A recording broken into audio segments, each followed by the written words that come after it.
le temps. Invisible et pourtant omniprésent. Il façonne le monde, sculpte les destins, détruit ce qu'il a lui-même permis d'exister. Il est notre plus grand allié et notre pire ennemi. Peu importe ce que nous faisons, le sablier s'écoule sans fin, nous ramenant inévitablement à l'état de simple poussière. Un vertige à l'échelle de l'univers. Alors, pour échapper à cette fatalité, l'humain crée des microcosmes. Des espaces où il peut laisser sa trace dans l'histoire. Et en NBA, LeBron James semble avoir défié le temps. Mais s'il repousse les limites de la longévité, il ne faut pas oublier que son début de carrière était, lui aussi, anormal de par sa précocité. Et bon nombre de jeunes joueurs se font broyer par cette pression du résultat immédiat. À 22 ans, Alperen Sengun vient tout juste de décrocher sa première étoile de All-Star et s'apprête à découvrir la post-season. Et pourtant, le projet des Rockets semble lui avancer plus vite que prévu. Un paradoxe pour un joueur qui semble pourtant parfois contrôler le temps quand il joue. Il y a quelques mois encore, on se posait la question, Alperen Sengun peut-il être le centre d'un projet compétitif ? Aujourd'hui, l'heure des premières réponses a sonné. Alors appuyons sur pause pendant 15 minutes et tentons d'analyser la saison 2025 du magicien turc. Bienvenue.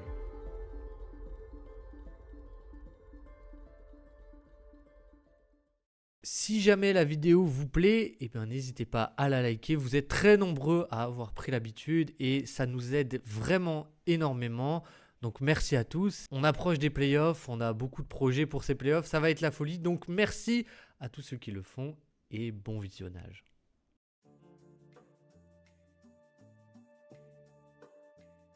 Pour commencer, abordons le côté très positif avec lui. Et aussi surprenant que cela puisse paraître, c'est sa défense. On mentionnait dans la vidéo cet été un aspect important qu'on avait beaucoup vu notamment en fin de saison, mais Alperen Sengun n'est pas un mauvais défenseur. Ou du moins off-ball, ou lorsqu'il est placé sur un joueur qui n'est pas un shooter et qui n'est pas impliqué dans l'action directement, il a de très bons instincts pour venir en aide au panier. Et il a secrètement toujours été résolument un bon playmaker défensif, avec presque systématiquement 4% de block percentage et steal percentage. Mais ce qui fait défaut à Sengun, c'est la défense du pick and roll, évidemment. Pas très vertical, il n'est pas bon en drop. Mais il est plutôt mobile et on pourrait le faire switcher par moment si on en a besoin. Comme ici, où l'écran est bien posé et on switch donc pour éviter le décalage. Et Sengun tient bien latéralement face à Jamal Murray et force un tir compliqué. Mais face à des porteurs de balles de bon niveau, on aimerait éviter cela et que ça reste une solution de secours et pas le plan de jeu d'Houston. Donc ce que Udoka veut faire, c'est très simple, switcher le pick and roll, mais sans avoir de mismatch. Et là-dessus, le coach a vraiment trouvé quelque chose qui marche très bien avec lui et tous ceux qui l'entourent. Le but est simple, mettre Alperen loin du ballon et faire en sorte qu'il ne soit jamais ou rarement appelé sur le pick and roll. Et c'est ainsi que Dion Brooks, Jabari Smith, Amen Thompson et Tari Eason rentrent en piste. En les mettant sur le poste 5 adverse, car ces joueurs peuvent tenir, on bloque un peu le pick and roll. Parce que si l'attaque adverse veut appeler un pick and roll, justement avec son intérieur et donc normalement son meilleur poseur d'écran et sa meilleure menace de lob, la défense elle peut switcher tout simplement. Et donc pas de décalage. Et si vous voulez impliquer Alperen, ce ne sera pas l'intérieur qui sera appelé et donc pas de menace de lob dans le dos à gérer et c'est un peu plus facile pour Sengun. Et même face à des attaques qui impliquent forcément Sengun, quitte à prendre un plus mauvais poseur d'écran, on a là aussi un contre-move prévu, le pré-switch. En gros, on joue une espèce de zone comme ici, où l'attaque veut ramener Sengun en défenseur du poseur d'écran. Et juste avant, on a Amen Thompson qui échange avec Sengun et se retrouve donc en tant que défenseur du poseur d'écran et qui dissuade donc l'attaque de jouer autre chose que du pick and roll. Et il faut le dire aussi, depuis quelques semaines, Sengun est plutôt fit physiquement et un peu plus vertical. On le voit de plus en plus monter au dunk qu'auparavant. Et ça le rend aussi meilleur en défense, même si c'est loin d'être parfait. Et autre gros point de progression, le Turc a baissé grandement son taux de faute, quitte à parfois se laisser battre. Mais en réalité, c'est juste la conséquence de ce qu'on vient de dire. Comme il est beaucoup moins impliqué sur le ballon, il est bien moins exposé. Le système de Houston est donc fait de sorte qu'il soit la seule faiblesse à cacher on-ball, et c'est donc faisable. Mais ça laisse très peu de marge de manœuvre et de place pour un second profil ciblable on-ball. Et c'est en partie pour ça que le rookie Reed Sheppard joue peu ou pas. Dès qu'il est sur le terrain, on a deux cibles potentielles pour l'attaque adverse qui peuvent être attaquées de deux manières très différentes, et donc toute cette théorie de cacher le Turc s'effondre.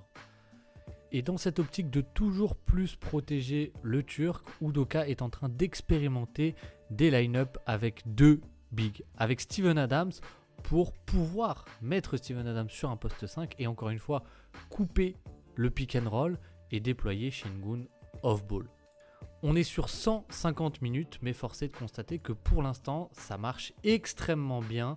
C'est un chiffre à prendre avec extrêmement de pincettes, notamment parce que les adversaires shootent à 31% sur cet échantillon, mais on est à 96 de defensive rating. C'est plus une tendance globale qui confirme ce qu'on voit sur le terrain, que ces line-up avec deux grands dominent au rebond et permettent encore une fois de cacher Sengun sur le pick and roll. Et comme à côté de lui, sur le ballon, Udoka a mis des vrais snipers défensifs et des monstres au rebond, et que Van Vliet ne perd que très peu de ballons, et Houston est une défense élite qui domine la bataille des rebonds et qui concède très peu de transition. Deuxième defensive rating de NBA avec Alperen Sengun titulaire. Et lorsque le Turc est sur le terrain, le score défensif est de 108,5 points encaissés par 100 possessions. Mieux que 93% des line-up de NBA. Et rien que ça, si on nous l'avait dit il y a quelques années, on n'y aurait jamais cru.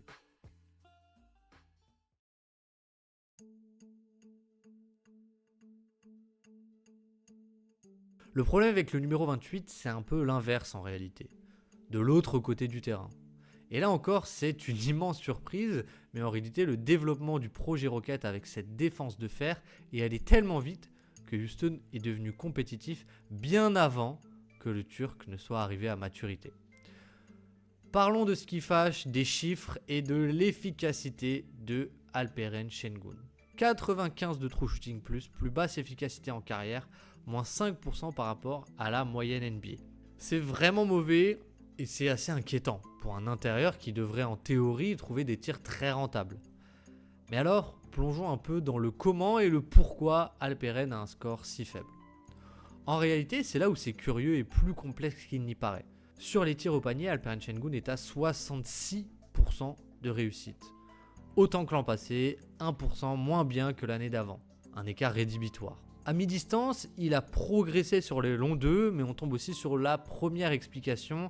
Il est tombé à 41% sur les flotteurs, les short mi-distance, les flotteurs. Mais en réalité, ce qui a le plus changé, c'est pas tant la réussite, mais c'est plus la répartition des tirs de Sengun. Seulement 47% de ses tirs sont pris au panier. C'est son score le plus faible en carrière et ça traduit en réalité plein de petits aspects tactiques collectifs. Le premier et le plus important, Udoka veut faire vivre Sengun au périmètre. On connaît la chanson, mais en l'écartant du cercle, Udoka vide sa raquette pour des cuts de Jalen Green ou Amen Thompson. Et en réalité, on demandait cet été à ce que le Turc soit plus responsabilisé en amont des actions. Et c'est ce qui s'est passé. Beaucoup plus de delay action, c'est-à-dire où Alperen Sengun est en plein centre et qu'on a des jeux à deux sur les côtés et c'est lui qui décide. Au point même où ces systèmes en scissors sont devenus un peu signature de ces Rockets. C'est-à-dire où Fred VanVleet vient jeter la balle à Alperen, puis vient faire une course croisée pour poser l'écran pour Jalen Green, qui va ensuite jouer le main à main avec Sengun et arrive lancé.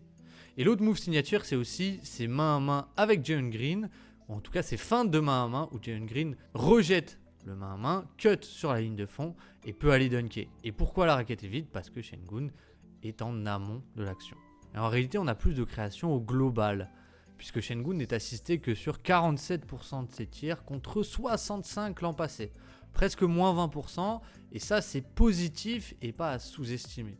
Et ça se voit en particulier sur un aspect précis, le nombre de drives par match, qui d'après NBA.com n'a pas bougé et est de 7,5 par match.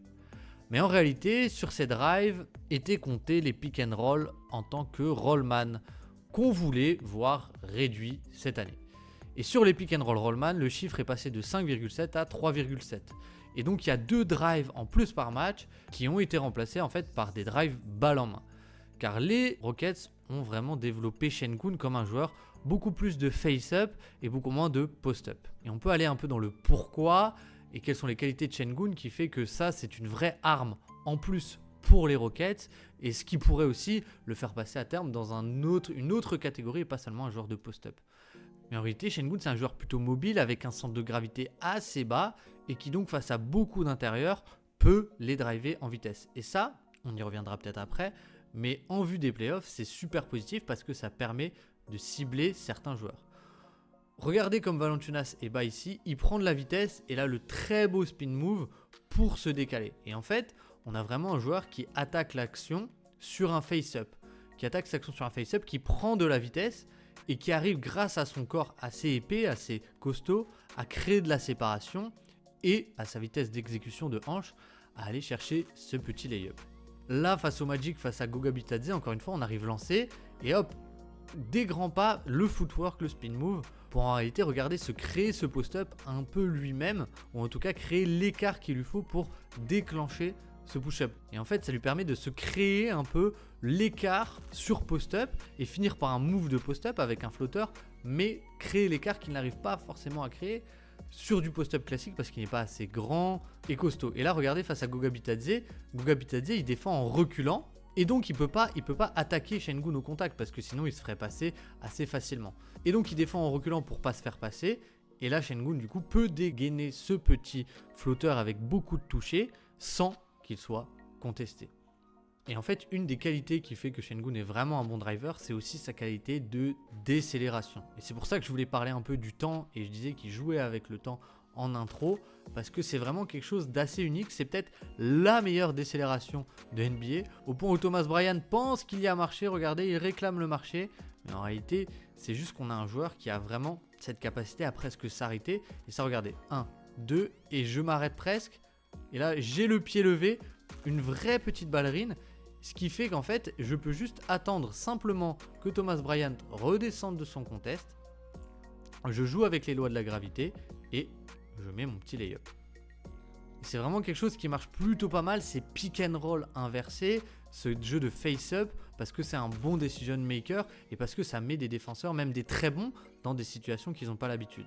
Notamment, regardez ici Anthony Davis, qui se fait complètement avoir, ça crée le décalage et ensuite on a Amen Thompson qui se balade dans le dunker spot. Mais regardez, ici, voilà, regardez bien, à ce moment-là, en fait on a Anthony Davis qui ne sait pas défendre ce genre de situation. Il n'a pas l'habitude et donc il regarde, il essaye d'anticiper un peu l'écran et sans doute de passer en dessous pour défendre Sengun. Et là Sengun, hop, je repars de l'autre côté, Anthony Davis est battu, ça force PJ Washington à monter un peu et ça libère donc le dunker spot. Et on retrouve cet avantage de le faire démarrer avec le ballon au début de l'action pour libérer cette zone à Amen Thompson ou Tari Eason. Et si on se projette sur un système de playoff, ça peut permettre de cibler certains défenseurs, notamment regardez ici Zach Edey et hop, petit pick and roll inversé. Zach Edey ne sait pas défendre et N1. Alors quand je dis Zach Edey ne sait pas défendre, c'est ne sait pas défendre ce genre de situation. Ou encore une fois, vous voyez, il est surpris, il veut un peu partir par là. Et Sengun rejette l'écran, part de l'autre côté. Le temps qui tourne ses hanches, Zach Edey, et ben Sengun est parti. Et je vais jusqu'au panier avec encore une fois le toucher de balle, main gauche splendide.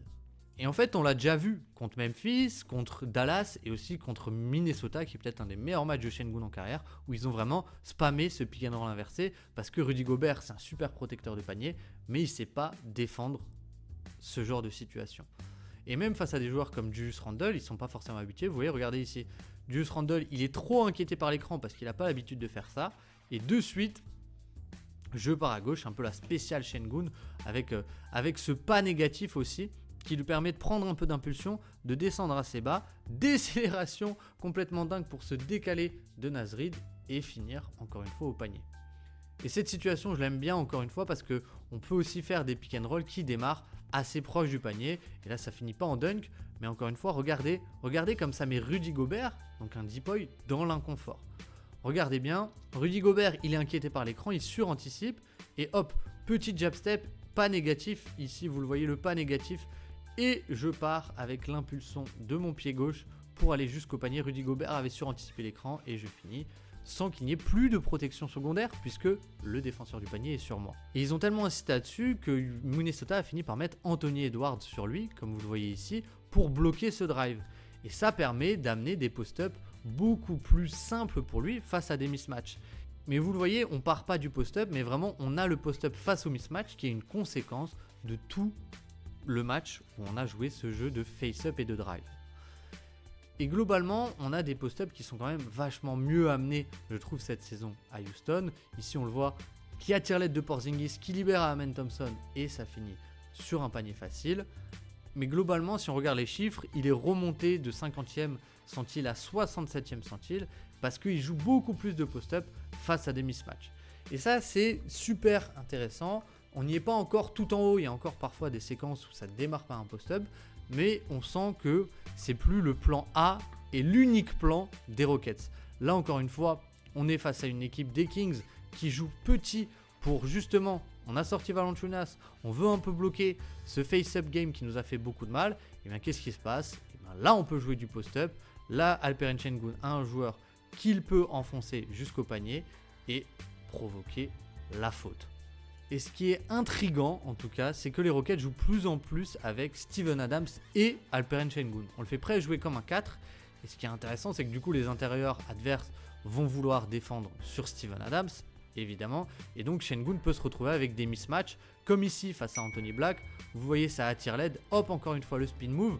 J'attire une deuxième même au panier de Goga Bitadze et la petite drop-off pass magnifique pour Steven Adams. Et finalement, ces line-up avec deux bigs, elles sont assez aussi intéressantes. Et ces line-up à deux bigs, elles me permettent aussi de dire que la fréquence de panier faible de Sengun, elle est aussi due au spacing de Houston, qui est vraiment mauvais, mais qui est en fait complètement assumé. Parce que Houston est la première équipe et de loin qui joue le plus le rebond offensif avec 36% de rebond offensif. Et en fait, on sait qu'on n'aura pas des shooters qui seront respectés, puisqu'aujourd'hui c'est très dur d'avoir des joueurs qui sont suffisamment respectés. Et donc on se dit, foutu pour foutu, mettons d'énormes rebondeurs, comme Tarison, comme Amen Thompson, comme aussi Alperen Sengun, qui est un super moteur de rebond offensif.